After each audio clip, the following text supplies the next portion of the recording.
છેલ્લી વાત ચેપ્ટર પછી પૂર્ણ થશે, પણ આ ચેપ્ટરની અંદર થોડા વિશિષ્ટ એક 3-4 મેથડનો કમ્બાઈન કરું છું. પહેલી મેથડ કે કોઈ સપાટી ઉપર 3 બ્લોક આપ્યા અને આપણે અહીંથી બળ લગાડીએ છીએ તો શું કરવું?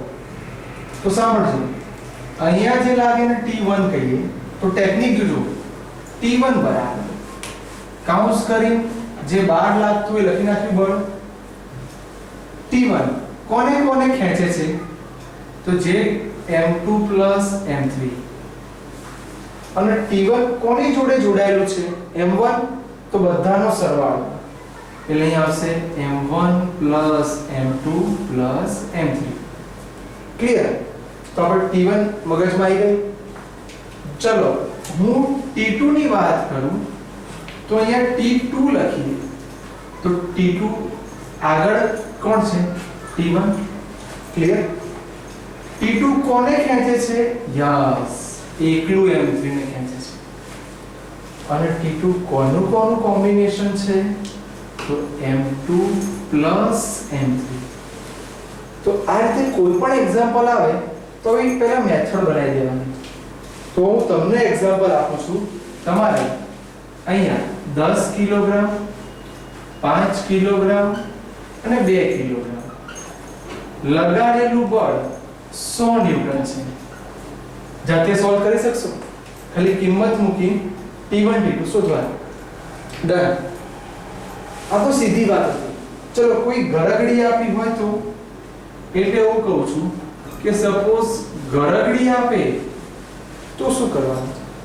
તો સાંભળજો કે સર ગરગડીમાં ઉદ્ભવતો પ્રવેગ લખવો હોય, ચલો પ્રવેગ એટલે g તો લખી નાખ્યો.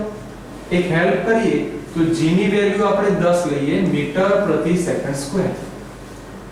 ગરગડી ક્યારે ફરે? કે જ્યારે એક તરફ વધારે બળ લાગતું હોય તો બીજી તરફ ઉચકાય. એટલે આ બંનેનો તફાવત કોનો કોનો? ભારે દળ માઈનસ ઓછું દળ એટલે m2 m1 ભાગ્યા ટોટલ દળ તો m2 m1. ચલો તમને કામ સોંપું. આ જ રીતે સપોઝ અહીંયા 2 કિલોગ્રામ, 3 કિલોગ્રામ. ચલો સોલ્વ કરાવો, ફટાફટ ગણતરી કરીએ. બહાર તો સર 10 લખી જ દેવાનું.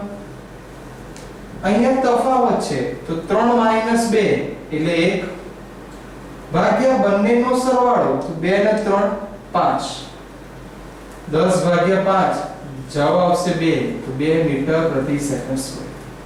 ચલો આ ક્લિયર? કદાચ આ બંનેનું કોમ્બિનેશન કરીએ તો આ ત્રીજી મેથડ. જો અહીંયા 3 પદાર્થ છે તો શું કરવાનું? તો ટેકનિક એ લખો કાઉન્સ કરીને 12g. અહીં 3 પદાર્થ છે. Yes sir. તો ત્રણેયનું દળ તો લખવાનું છે, પણ કયા બળમાં ભાગ લે છે? તો આ બંને. કેમ કે આ બંનેની ગતિ ઉપર નીચે થશે, આની ગતિ આગળ પાછળ થશે. તો મોટું માઈનસ નાનું, સપોઝ આને m1 કહી દો, આને m2 કહી દો, આને m3 કહી દો. તો મોટામાંથી નાનું બાદ કરો એટલે અહીં લખાશે m2 m3. ક્લિયર? અહીંયા મેં તમને હેલ્પ કરી છે 3 2 અને 5. ચલો ગણતરી કરાવો. શું આવશે? a મોટામાંથી નાનું બાદ કરો, 3 માંથી 2 જાય 1 ભાગ્યા બધાનો સરવાળો 5 ને 3 8, 8 ને 2 10. g ની વેલ્યુ કેટલી હોય? હા, તો g એટલે ગુરુત્વ પ્રવેગ, એની વેલ્યુ 10. 10 10 કર તો ફાઇનલી a બરાબર 1 મીટર પ્રતિ સેકન્ડ સ્ક્વેર. તો મેં તમને કેટલાક બહારના MCQ શોર્ટકટ થી સોલ્વ કરાયા, તો જોઈ લો. દેખો મગર પ્યાર સે.